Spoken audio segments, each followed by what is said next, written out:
I mean, don't get me wrong. I do have some one standalone 1,000-page novels in here, but I no. also I have some interesting, I have some unique books in here too that are like podcasts and graphic novels. So I think we have a diversity for whatever mood you're in.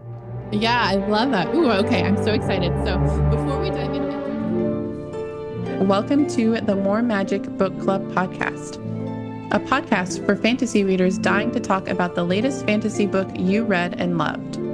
Each month, we discuss a recent fantasy novel in detail, so you know you're not the only one who hated that character or wanted to move into that fantasy world. And you also don't have to worry about exhausting your friends who just don't get it. I'm your host, Demi Utley, an author and avid fantasy reader who also runs the More Magic newsletter over on Substack. And I'm your co-host, Marianne Boules. I am a children's picture book author, corgi mother, and Brandon Sanderson fan, although we prefer to call ourselves Sandy Heads. So excited to dive into our latest read with you and can't wait to hear what you thought. Since we're discussing the book in detail, there may be a few spoilers, so listen at your own risk. And now it's time for us to dive into this month's book.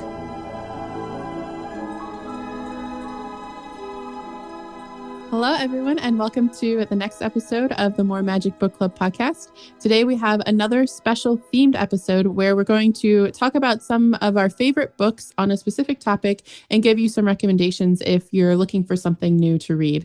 So today, we are going to talk about standalone fantasy novels. And by this, we are defining standalone as books that you can read and it contains an entire story within that. So you're not left with a cliffhanger or kind of wondering, okay, well, what happens about this? And, it continues on to the next one. So some of our recommendations do have a sequel, but you can read the book on its own and you don't have to read the sequel to finish the complete story. Demi, don't you get so tired sometimes when, I mean, don't get me wrong, I love a good series, but don't you get so tired sometimes when you just want one book for one week and then you put it away?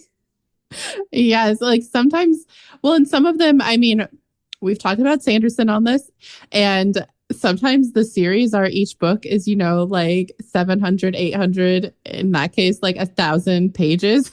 It's like, I want something that I can just read and enjoy and be done with it and not like commit like the next 6 months of my life to this story. Yeah, so definitely. I mean, don't get me wrong. I do have some one standalone 1,000-page novels in here, but also have some interesting, I have some unique books in here too that are like podcasts and graphic novels. So I think we have a diversity for whatever mood you're in.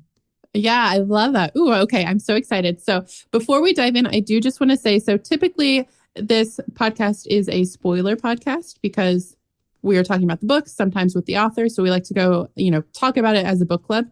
Today, since we are giving recommendations, this will be spoiler free. So we will do our best to not have any spoilers so you can listen to it and find books that you want to read and then hopefully come back and tell us if you like them or not. And if you have any standalone fantasy novels that are not on the list, please tell us because it feels like every fantasy novel is a series. So we're definitely always on the lookout for more standalone books as well. We are going to split this into high fantasy, low fantasy, and then we're having kind of a catch-all category that's sort of high and low books, portal fantasy, mythology, anything like that, where it doesn't fall clearly into those different categories. So if you are in the mood for something that's high fantasy, but you don't want to commit to a whole series, those are the books to listen to and so on. Okay, so let's go ahead and get started. Are you ready? Yeah, Demi, should we define what high fantasy is and low fantasy is? Because I must admit, I wasn't quite sure about the delineation between them until you and I did this episode. Yeah, sure. Do you want to kick it off with high fantasy? Sure. Okay. So I would say that high fantasy, a major element of it is the world building aspect. So it is a whole new world with a whole new set of laws and physics and reality that encompass the world that the character is living in. So like think, for example, Lord of the Rings.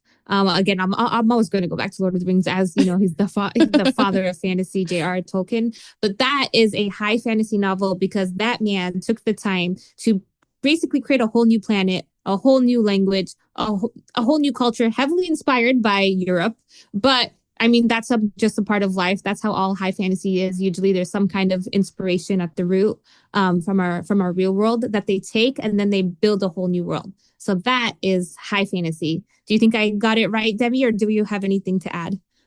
No, yeah, I think that's how I would define it. So I always think of it as high fantasy is not in our world and low fantasy is in our world. So low fantasy is, in our world where there's magic that exists among us, basically. So I guess the example would be like Dracula, for example. There's vampires living among us, there's witches among us, things like that. And of course, we have a lot of different recommendations. So the extent of the magic also varies a lot more, I would say, in low fantasy, where it can be, something like Harry Potter, which is low fantasy. That's set in our world where, you might accidentally stumble upon Harry Potter one day or his friends. So that's where, that's a lot of magic. And then you might have something that's like simpler where it's just like a magical object and that's, the world. So there's a lot of variety there. And then the last category we had, because I really like books that go from our world to the high fantasy world. So those are typically portal fantasies. So the classic one is, like the Chronicles of Narnia. You step through the wardrobe and you're in this other world. So we're going to have some recommendations for those as well. And we have mythology, which is, I would say maybe religious myths turned into storytelling. And I guess those are a little bit harder to put in between since it does technically take place on our planet. But the mythology is so encompassing that it's not like a world underneath our world, like right under our noses. It is the world, right? If that makes sense. Yeah. I feel like the mythology stuff is, because I was like, it's not high fantasy because it's not another world. But then in some cases, it's like, just in the gods world, for example. So it's not, like New York City or something like that with some low fantasy. So that's why we have a third category that's kind of like anything else. Yeah, anything goes. Let's do it. Yeah. Okay, so we're going to start with high fantasy. The first one that I have on here is The Last Unicorn by Peter S. Beagle.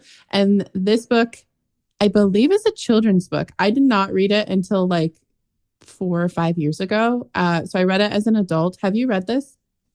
No, but I love it. Oh, it sounds great. I'm looking at the summary right now. Yeah. So to summarize this for anyone else who hasn't read the book, this is about a unicorn and it's set, I don't know exactly where it's set.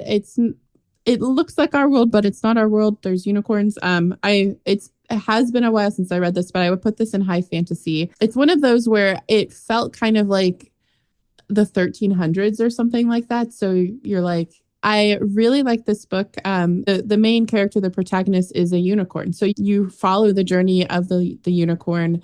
It's from her point of view, and it's a very quick read. So if you're, looking at your end of the year reading goals and you want something to knock that out, that's a really good book. This is perfect for that. I don't want to give too much away because I feel like this book was I went into it kind of with no context, and I think it made it even more special. So I would say if you're in the mood for just like classic fantasy, that's kind of a quest from the perspective of a unicorn, and it's very heartwarming. Like, I believe this did make me cry.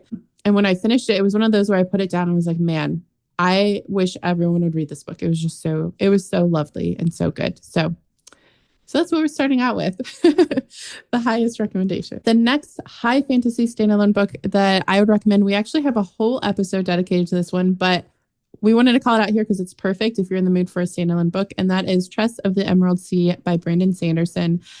This was my first Sanderson novel, and part of the reason I read it is because it was standalone and it was short compared to his other books, and it has a beautiful cover, which also sometimes that's why I pick up a book. But it was just so much fun. And if you have read it, definitely go listen to the episode. We talk about the book. If you haven't read it, it's basically follows Tress, who is living on a planet. I don't remember the planet's name. Lumar.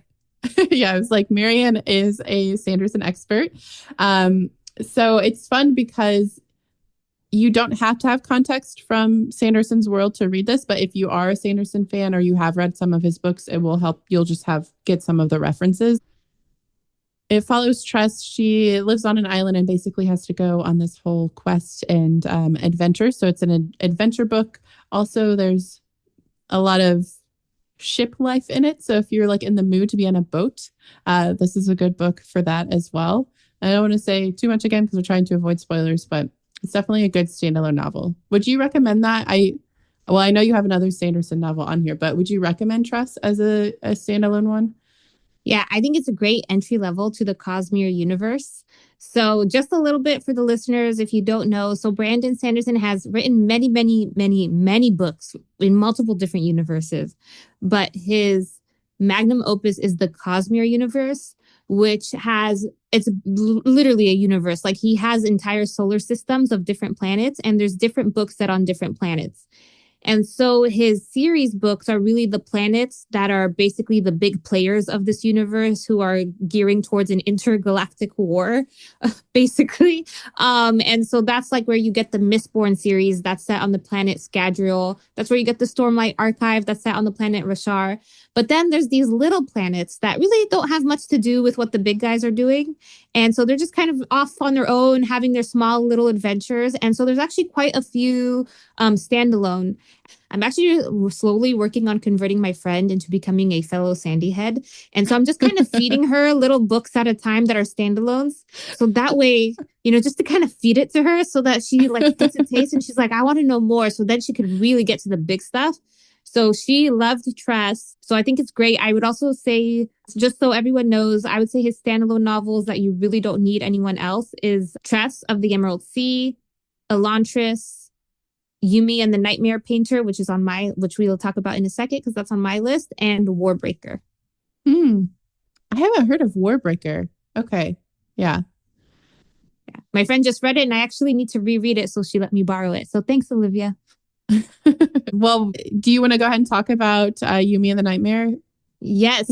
So that was one of his latest books, one of his secret projects. If you remember from our Tress episode, Brandon Sanderson during COVID-19 accidentally wrote 5 books that he didn't mean to. Tress of the Emerald Sea was one of them, and so was Yumi and the Nightmare Painter. To me, personally, Yumi and the Nightmare Painter has become one of my favorite Cosmere novels of all time. I would actually say that I liked it more than Tress. It was just so unique. It's about this planet that is set in perpetual darkness, minus these 2 lines of electricity, almost like Aurora Borealis, that pervades the whole planet. But one is a neon blue and the other is a neon pink, like a magenta pink. So it illuminates the planet in this weird mix of neon blue and magenta pink. Heavily inspired by Japanese and Korean culture. So it's fantasy. That's also something that I like that I think is cool, is a lot of older school fantasy has European inspiration, which is great. But there's been like this new trend of like looking to other parts of the world for that inspiration. And so I think that was really just a unique world building as a result in this planet. And I won't get too much into it, but it's about a man named Painter. His job is to basically, there's these walking nightmares, and his job is to paint them into something else to nullify them so that they don't eat people. And there is a woman whose job is to please the spirits by piling rocks into nice little lines, vertical lines, like kind of like buildings almost. I don't know if you, I see them all the time in San Diego. Do you ever see those? Like, it's like a tourist attraction where there's like these guys piling like little stones on top of each other. Yeah. That's her job, to please the spirits. And so they meet, chaos ensues. I shall provide no more. I was gonna say, I'm curious. I feel like you're like towing the line. Like you're like, she builds these things with rocks. I'm like, there's something there that you're not saying. So yeah, that sounds really interesting. I mean, yeah, I can just keep, every time we talk, I'm like, okay, I guess I'll read a Sanderson book next. But then there's so many. You're next on my list. You're next on my list. I know. And you're like, I keep feeding my friend. I was like, am I your friend? Or am I the person? So no, it's multiple people. Yeah, I'm an evangelist. It's what I do. Yeah, that sounds so fun though. I really like Tress. So I'm curious to hear that. That sounds really interesting. And I love when the world itself is like just like so interesting. I think that, yeah, that sounds really fun. Yeah. Yeah. And there's something specific to the world building too, but I just can't say anymore. We should probably do an episode on this at some point. If you do read it and you like it, maybe we could do a Yumi episode. Speaking of Japanese and Korean influence, it's so interesting that I liked Yumi and the Nightmare Painter because I am currently reading Sword of Kaigen by M.L. Wang, which I'm pretty sure is influenced by Japanese and Korean culture and history. So something I've mentioned before that I really liked about this book is when I first started reading it, I thought the main character was this 14-year-old boy, which I thought was fine. I was like, oh, okay, it's a YA novel. That's great. But as I was reading, I realized that there's really two central main characters, the boy and his mom. And his mom is in a really interesting position, something that I don't see often, the way her character is being portrayed. So like basically his mom was this kick butt woman who like, could do magic and stuff. But for some reason, by the time we see her, she's like an oppressed housewife who's really upset. And I'm just so curious to see what happens. I'm about a quarter of the way through. The world building is really epic here. It's that kind of world building where you really don't understand anything that's happening. You're going to have to finish the book and then read it again. And then you'll be like, oh, yeah, I get it now. Like, that's right. I know that magic system. Like, it's like she's throwing a lot at us, like a lot of lore, a lot of history. There's also elements of government conspiracy and lies, like a group of people. I'm slowly learning. I can't say too much, but I'm slowly learning that the world that the main character thinks he's living in is not quite the world that he is actually living in. And so I just really like it. I haven't finished it yet. So I say, but so far I'm like, okay, this is really good. I don't think the reason why we put this here is because I don't think that there's a sequel out. It might turn into a series. I'm not sure. So listeners, let us know. Yeah, I know we've talked about that one before, and I'm so curious when you finish it. Yeah, it sounds like so far you're loving it. So once you finish it and you're like, oh, this was amazing, then I'm like, okay, I'll read that one too. It's like every time I talk to you, I'm like, I can't do anything else. I just need to read all of these books because they all sound so good. And we need to do episodes on all of them. Just an episode a day, a book a day. Yeah. Okay, awesome. So those were the main ones we had for high fantasy. So if you are like, I just really don't want to be in this world anymore, definitely go check out those books and let us know what you think if you do read them. For low fantasy, so we have a few options here. Low fantasy is probably my favorite. I don't know if you have, you seem like you're a high fantasy person. I think I'm a high fantasy girl.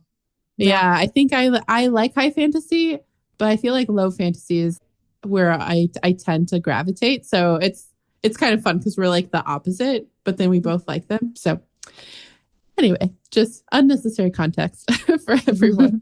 But so for low fantasy, I have a few recommendations here. The first one is, actually a lot of these are like pretty popular, so you may have read them. But I put The House in the Cerulean Sea by T.J. Klune on here. Have you read that one? No, I see it everywhere. And I just love the title, but I've never actually read it. Yeah, that's how I was, obviously, until I read the book. But I saw it everywhere and I was like, and so this is cozy fantasy. And I put off reading it because I hadn't really read anything that was specifically cozy fantasy and I just wasn't sure about it. But it is, I feel like it's like the classic cozy fantasy. When I think about that, this is like the perfect book for that because you read it and it's fun. There is tension and stakes because I feel like sometimes with cozy fantasy, there's not enough, drama to keep me reading. And that wasn't the case for this one because all of the characters are so good and so lovable, especially the main character. So it's basically about this guy he's kind of like a grumpy, has that kind of grumpy character personality. And he's a caseworker for magical children. So he has to go to this orphanage on an island in the Cerulean Sea. That's not a spoiler. It's the title of the book. So he goes and he's basically assessing all of the children living there. And it's just really cute and it's fun. So, I did want to say there is a sequel for this that I think came out last year in 2024, but it's not necessary. This can be read as a standalone novel. So I wanted to list this one here because if you're in the mood for something that's pretty quick and lighthearted and just like fun fantasy that's set in our world, but where there's magic, this is a really good one for that. So. Demi, in my head, I'm imagining Bubbles and Lilo and Stitch. Is it similar to that? You say grumpy caseworker. I actually don't know either of those. This is crazy, but I've never seen Lilo and Stitch, which is crazy because it came out when I was a kid. I don't know how I missed it. Oh my God. Did you really? Okay, all right. Next episode is we're going to do a special episode of Lilo and Stitch. That is, okay, watch Lilo and Stitch and let me know, is Bubbles, the case manager, similar to this case manager? So let me know. Okay, yeah, I'll have to watch that and then we will see. Yeah, this is like, I feel like I shouldn't put this on the internet because people are going to be like, how have you never seen Lilo and Stitch? But also, yeah, it's supposed to be really good. So it's okay. I've actually never watched WALL-E. So. Oh, really? Yeah. Okay. So, yeah. So if you're going down, I'll go down with you. I have seen WALL-E. And yeah, would that be, is it like WALL-E would be sci-fi and Lilo and Stitch would be like, is there fantasy in Lilo and Stitch? Man, you really do not know Lilo and Stitch. I don't know anything. I think that there's like, is it in Hawaii? I like really don't know. Yeah, it's in Hawaii. And it's definitely sci-fi because there's aliens. I won't say more because I really want you to watch it because I love Lilo's like one of my favorite Disney characters of all time. Like she's a feral child. And I think it's a representation for feral children, like feral girls. Like there should be more of that. So. Okay, yeah, I'll have to watch it. And you should watch WALL-E because I love WALL-E. So movie recommendations in addition to books.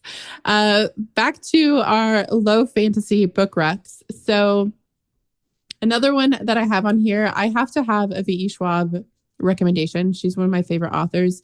So I put The Invisible Life of Addie LaRue because this one is standalone. And I love this book. I think you said you've read it as well. Yes, on your recommendation. Oh, really? Yeah. Oh, yes. So I'm the Schwab evangelizer, I guess. Yeah. But yeah, so if you're not familiar with it, this one is very popular. So I think most people have heard of it at least. But if you haven't, this is about Addie LaRue and I'm like, how much should I give away without spoiling it? I'll just like say kind of like the vibe. So it follows her. She's the main character. There's 2 timelines in this book, which I think is part of why I loved it so much. So there's a present day timeline, and then there's one, it starts in France, and I think the 16 or 1700s. So the world building, it's literally our world because it's in our world.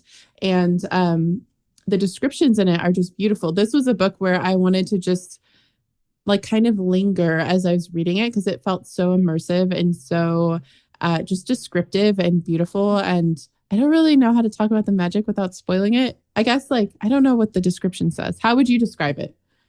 I would say she is a woman who meets a being and something happens that changes the course of her life forever. Eh?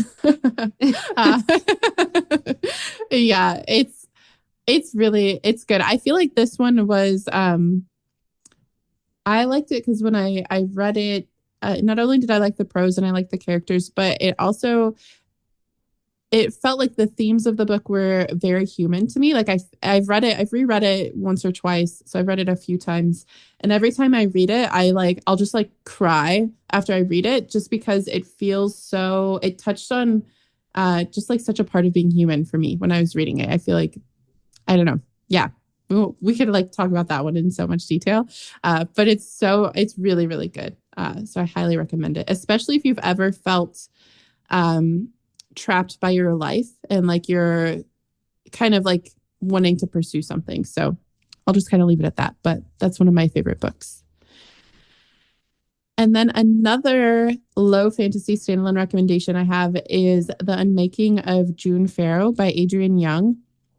So this one is, I think it's more recent. I don't know exactly when it came out, but basically June Farrow is cursed. Her family's cursed. It's set in North Carolina, and she has to follow these clues to unravel this mystery of kind of like family secrets.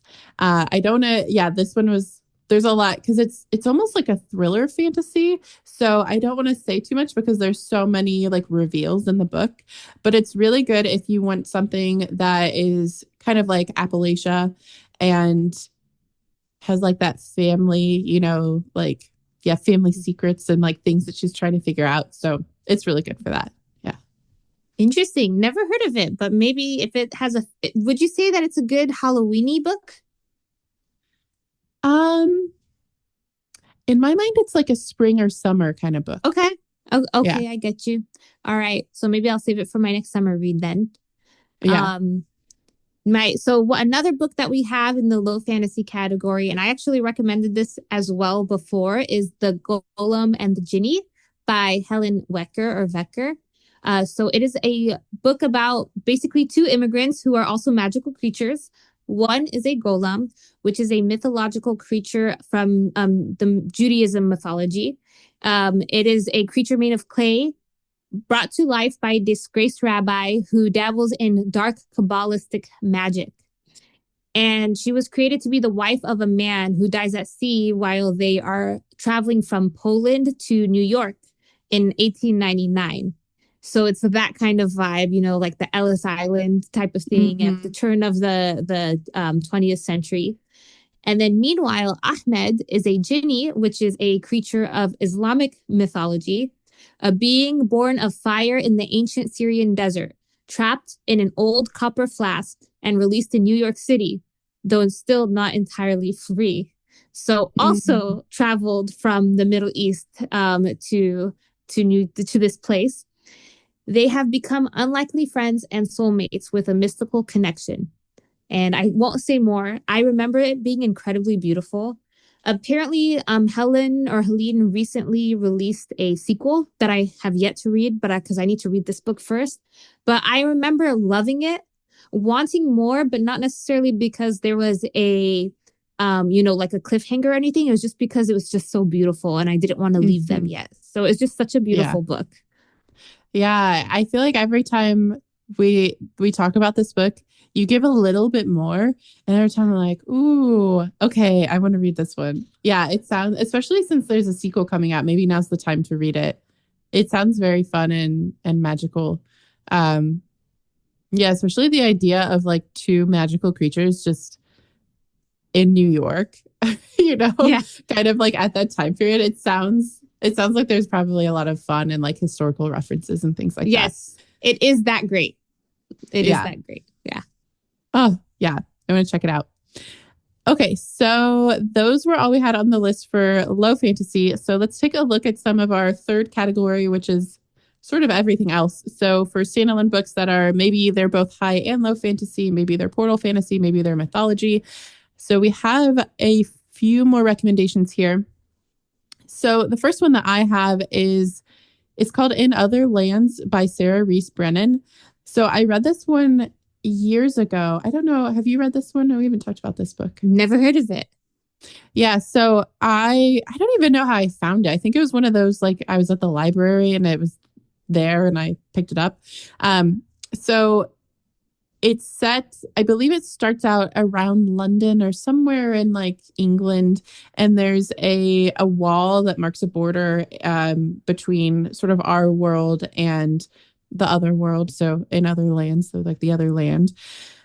And the main character, if I remember correctly, is not everyone can see this wall. So you have to see it and then you can cross it. So our main character goes and then they essentially attend kind of a magical school. And then the main character really wanted to see mermaids. So there's a mermaid on the cover. And I believe it might be YA. I'm not sure if it's categorized as YA or adult because it is like a magical school. So they're a little younger. But I read it and for like the first maybe 40% or so, I was like, I don't know if I like this because the character was just like really, it was one of those, I think you had said this for a book we talked about recently, but it was one of those where it's YA, and so like like they're supposed to be like kind of annoying, because Yeah. they're like teenagers, and you're like, oh, I don't know. But then the just evolution of this character, it's really beautiful, and I end up really loving this book. So it's definitely one that if you want to read something that it's not like Harry Potter Magic School. I don't really, it's almost like Percy Jackson, like those books. Like it almost like it's not the same as that, but it almost has that feel in my mind. I don't really know exactly how to categorize it. But it's good if you want to read something that's standalone and also just like, yeah, just I feel like it was one where I put it down and I felt like, oh wow, that was like an adventure, and like I grew as part of reading this book. So it was really good. I really like that one. This second book, Demi, you and I both love. Yes. Yeah. This is one of my favorites. So it's Circe by Madeline Miller. And I love it. Yeah, this one was for anyone who hasn't read it, because I feel like it must have been when it came out, it was kind of everywhere. Like I feel like you would see, That's right. I saw the cover everywhere, and it took me a while to read it. So this is in kind of our like catch-all category because it's not strictly low fantasy. So for anyone who's not familiar with it, it follows Circe, who's the witch from the Odyssey, the one who turns like Odysseus's crew into pigs. So it's from her perspective. So it's partly set in our world because if you've read the Odyssey, she has an island. He goes to it, and then this book has her on her island, but it also has some of the I don't know if it's Mount Olympus, Olympus, but kind of like yeah, the godly realm. Yeah, so it's kind of both. So that's why we put it in this category. But I found this book to be just so beautiful. This one is definitely one that's a journey. It spans a pretty long timeline, and it's I don't know, it's just so good. I don't know, what would you say about it? I think we should do an episode on Circe. Yeah, because it's just so rich. It's so rich. I feel it's, I thought the message of the book was really fascinating. I'm always looking for what is the message of the book? What is the author trying to say? And I think, if we were to ever talk about this book, the ending was really unique for me. What she wanted from life was something different than what most people want from life. And so I thought it was quite beautiful. Like you said, it's beautiful, heartbreaking, but also heartwarming. Yeah. I read this one, and it was kind of like Addie LaRue in the sense that I wanted to just kind of linger in it when I was reading it. Like I feel like the descriptions were really good. And it was just such an immersive story. It was one of those where I couldn't get it out of my head, even when I wasn't reading. It just felt like it really stays with you. And this absolutely deserved all of the hype that it got because it's such a good book. So yeah, if you haven't read it, especially if you like Greek mythology, like I love Greek mythology, this is just the perfect book for that. Yeah, it reignited I remember after I finished the book, it reignited my Greek mythology phase. And I, dug kind of deeper into like the story of the Odyssey and the sequels and the prequels and all of that. So yeah, definitely great for Greek nerds. Yeah, and if you aren't familiar with it, it's still a good book, even if you don't know. Weirdly, my husband has never read the Odyssey. And I was like, how? Didn't everyone have to read this in school? I thought that was crazy. So if you're someone like that and you are not familiar with it, it's still really good, even if you don't have that context. But the next book I put on here, I think it's technically magical realism. But I wanted to include this if you wanted something like very different. So it's Hard-Boiled Wonderland and the End of the World by Haruki Murakami. Have you read this one? I've read some of his other stuff, and I've seen Hard-Boiled Wonderland, but I've never actually read it. Yeah, so I read this one. It's been a while now, and this is one that it is standalone. That's why it's on this list. And so Murakami is a Japanese author. So the story, I am not an expert in like Japanese storytelling or anything, but I will say that anytime I read something that's like a Japanese author story, like the story structure is just a little, it's not the same as like the way that we tell stories. So I feel like I always have to go into it and kind of like let my brain just like not have any expectations. I don't know if you experienced that. But this was one where I kept wanting I kept trying to like kind of predict and piece it all together. And then once I started to just say, I'm just going to like go with it. I'm not going to try to predict what happens. I'm not going to like do any of that. And then I was like, I like loved it. It was so good. So I feel like that this could just be me as a reader, but I did want to share that context. If you only read like, epic high fantasy stories, this is very different. And it's set in, I believe, Tokyo. It's set in Japan. There's a little bit of portals in it. It's kind of, it's just very whimsical and there's a mystery. It's hard to like pin down. So this is like a book where if you're like, I want to read something that's not like easy to categorize, but that has magic in it and is standalone, like this would be the book that I would recommend. All right. You've convinced me. I think I'm going to do it. All right. And what's your next book?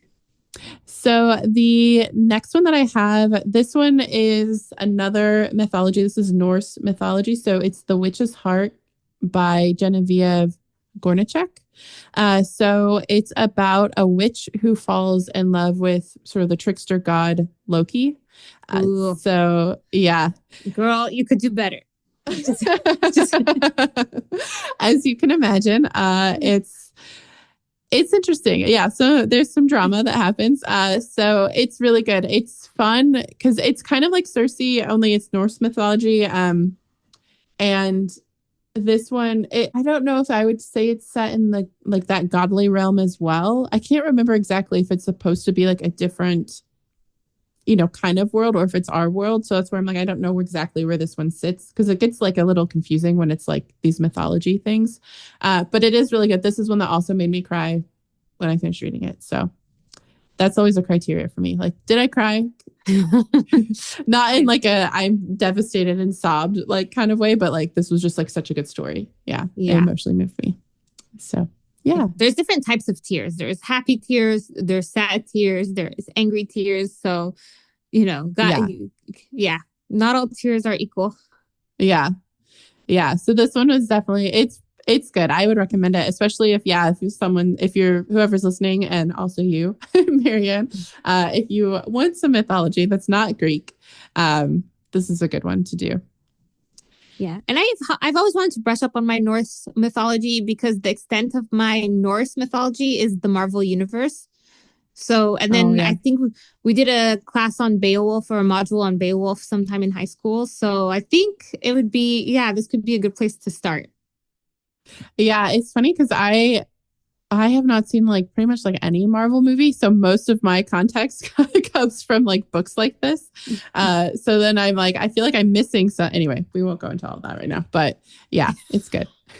This is something new that I've learned about you today is that you haven't seen some of the most popular movies out there of our generation. I know. I'm like really bad. I'm telling you, my like pop culture references, people make fun of me all the time because it's like I'll know some things and then like something that like everyone knows. I'm just like, I have no idea what that is. And I don't know. I don't know where I've been. Like, I don't know why this happens. Are you not a movie person? I don't really watch a ton of movies. Yeah. Okay. I respect that. I get that. I do. Books are better than movies in general, but movies are great for when I don't want to think too hard. So I think for me, I consume all types of content. But for sure, for me personally, books are objectively better on average, all things being equal, than movies. So like we only have a limited amount of time. So respect. Yeah. Well, in the Marvel movies, I feel like now I'm just intimidated. I don't even know how to enter it. So I feel like that would be a whole nother. I'm sure there is a podcast like how to enter the Marvel universe if you're like me and it's I don't know how many years later and you have not watched any of them. So anyway, so especially I guess then if you're familiar with the Marvel universe and want a Norse mythology retelling, then The Witch's Heart by Genevieve Gornichek could be a good book. Could be just a different perspective on kind of those characters and the mythology and stuff. So, okay. So the next one I have on here, I think we both like this book, is The 10,000 Doors of January by Alex Harrow. I think you said you've read that. This is one of my favorite books of all time. Me too. This is one of my go-tos. I always recommend this to people. For anyone listening who hasn't read it, so this is about a character who is named January. I feel like that's not a spoiler, but I think we talked about this previously, but when I read this book, I totally thought it meant January the month. So I read it in January, which is not necessary. You don't have to do that. Though it was a good way to start off the year because I love this book. So it's about a character and there are portals and it's set kind of in, I think like the 1910s or so, something like Yeah. that. Yeah. Post-slavery, pre-Civil Rights Act. Yeah. So that kind of vibe. It's also, I believe, set in Kentucky for part of the book. And it's one that's just like, this was so unexpected for me because again, I bought it because I thought I should read it in January, and this is one that I bought solely based off the cover. I apparently do this a lot because this has come up multiple times, but I saw the cover. It's a beautiful cover, and I kept seeing it everywhere, and people were saying it was really good, so I picked it up, and it was just so. I just could not put it down, and everyone I've recommended it to cannot put it down, even if they're not readers. Like I've had friends who don't really read a lot of books, and then they're like, oh my gosh, this book was truly amazing. So if you haven't read it, highly recommend it. And then also any of her other books. I think they're all standalone actually, except for maybe like her novellas, I think would be more of a series, but the Once and Future Witches is standalone, which is also really good. That also made me cry. And we're going to be House. reading that one soon, aren't we? We're doing the new book, The Everlasting. Oh, yeah. Okay. In December, we're doing The Everlasting, which comes out, I think, in October. I think it's coming out soon. So we're going to cover that for our book club for the December episode. So if you're listening, make sure you read that one so you can listen in when it goes live, which I think will be fun. That one is about, I think, a female knight from what I've read about the book. So I'm curious because she has a short story, not to make this a whole Alex Harrow episode, but she has a story called The Six Deaths of a Saint. It's a short story.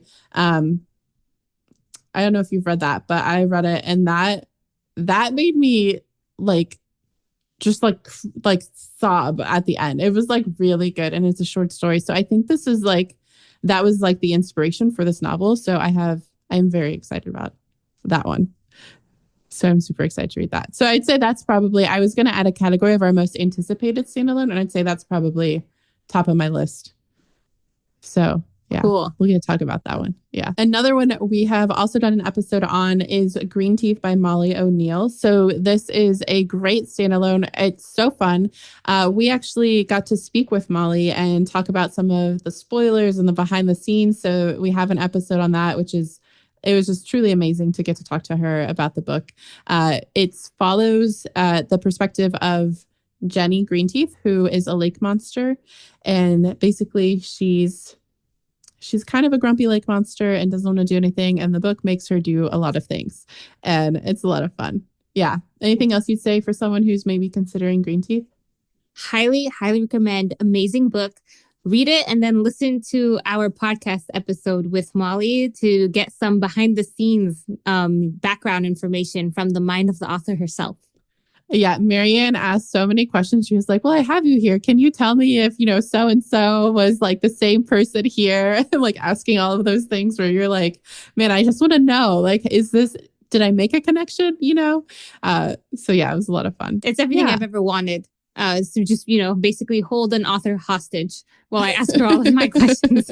So, yeah. So for this next book, I think this book is great for Halloween. It is a Brandon Sanderson book, and it's Brandon Sanderson and Dan Wells. So they wrote it together. It's actually kind of unique. It's unique storytelling. It is not a book. So it is a combination of an audiobook and a graphic novel. So, which I think is really interesting. Definitely falls in the catch-all category because I don't know how to label this book. But it's called there's a prequel which is how I got into this world of this world that they have. It's called Dark One Forgotten, which is an audio series. You can't get it as an actual paperback. It's only as audio, and it's very theatrical. And then the second one is a graphic novel, which is Dark One, just Dark One. And so Dark One Forgotten, it acts as if it's a podcast. It's not actually a podcast, but it like pretends to be a podcast. So it's like a book, an audiobook about a podcast, if that makes sense. And it's very scary, dark, but like really dark. But again, there's always something about Brandon Sanderson and the way he writes where like I'm never in despair. Like he'll like even if this stuff is worth falling into despair into, like it's about a serial killer. So like that is as dark as it gets.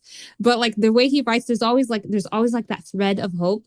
But there's an element of magic. Basically, this girl finds out about this woman who was at one point extremely famous. Like she was going to be, I think, the most famous violinist or something. And then all of a sudden she disappears from the face of the earth. And she's completely forgotten by everyone who knows her, even her mom, like as if she never existed. And so this girl, this like, I think like a college student or something, decides to do one of those podcasts that, you know, like Serial and all those, like where it's like, I'm going to solve this murder. And so she decides to start a podcast to figure out why did this girl get forgotten. And then she falls into, I guess maybe you could call this portal because there's elements of magic. I won't say more. I won't say more. But yes, really good. And then the graphic novel is the main book, I guess. But I really like the podcast in some ways more than the graphic novel. But the graphic novel is about the world that in some ways touches this world. And it's like kind of like a demon world, I guess. Or maybe it's like, I don't know. I actually don't know how I would explain it, but totally different, very unique storytelling because like I said, it's not words on a page. You can't get this in like a book paperback form. This is an audiobook and a graphic novel, and that's it. And I was pretty satisfied with those two. I think they might turn it into a series, but it's trudging along. But I was happy with just even the audiobook on its own. That sounds so interesting. So for the podcast part, you get it as an audiobook? It's not like a podcast you'd go look up. No, it's an audiobook that is like theatrical and is pretending to be a podcast. I don't really know how to explain it, but it was so good that I was forgetting that I was listening to my Audible account, not my podcast account. So like that's how good they are at making it feel like it's a podcast. But every podcast episode is a chapter. That's so interesting. So you would suggest listening to the audiobook, which is a podcast, and then you get the graphic novel to read after that. Yeah, if you want, if you're interested. Okay. Yeah, and they barely even really touch each other. Like they're like almost in two different worlds. They barely intersect, so you really can listen to Dark One Forgotten on its own. Do you know how long it is? Because since you said it's good for Halloween, I'm like. Because it's pretty short. Since I don't watch movies, apparently, I guess I'll do this instead. I don't remember it being too long. I think 10 hours or less. Okay. Yeah. That sounds like something good to do this month then. Or like, you're passing out candy and like listening to this like kind of creepy like book podcast thing. Yeah. That sounds fun. Yeah. And then my last book, this is not a book that I see out in the world too often, but I loved it. It's called Borderline by Michelle Baker. First, I love it because it's based in my hometown, Los Angeles. And it is definitely a portal book, squarely in that category. So it's about how the world between our world and the fairy world is set in Los Angeles. And the people who are like destined to protect it are people with mental health issues because they are not quite like, here nor there. Like there are people who can go in between the worlds. Like do you get what I mean? So our protagonist, she has borderline personality disorder. So and ADHD, and I think she has some other things too, but the main thing is she has borderline personality disorder. She was a stunt double she's also like disabled, I think. She was a stunt double who got into an accident during one of her stunts for like a Hollywood movie. And so basically the fairies on the fairy side, their job, like because LA is the border, that's why so much creativity happens in Hollywood, because the fairies act almost like muses or inspiration to the humans on the human side. And so she gets hired to protect this border between the two worlds. And And I can't remember. I think she stumbles onto some kind of conspiracy. But the thing is no one believes her because she's mentally like, she has like mental health issues. So no one believes her. So I just thought it was such a triumphant book because it's about a woman who's like, just like completely like, how do I say this? Like, she's a woman who's been completely dismissed by society, but she's actually a hero.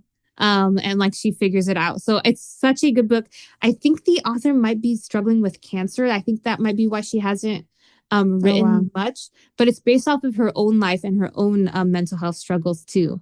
So I felt like this book was really good mental health representation. And again, I just like the like idea that like, oh, there's a fairy world right in my hometown, that like I just got to cross into it and pass the border. So I thought that was really nice.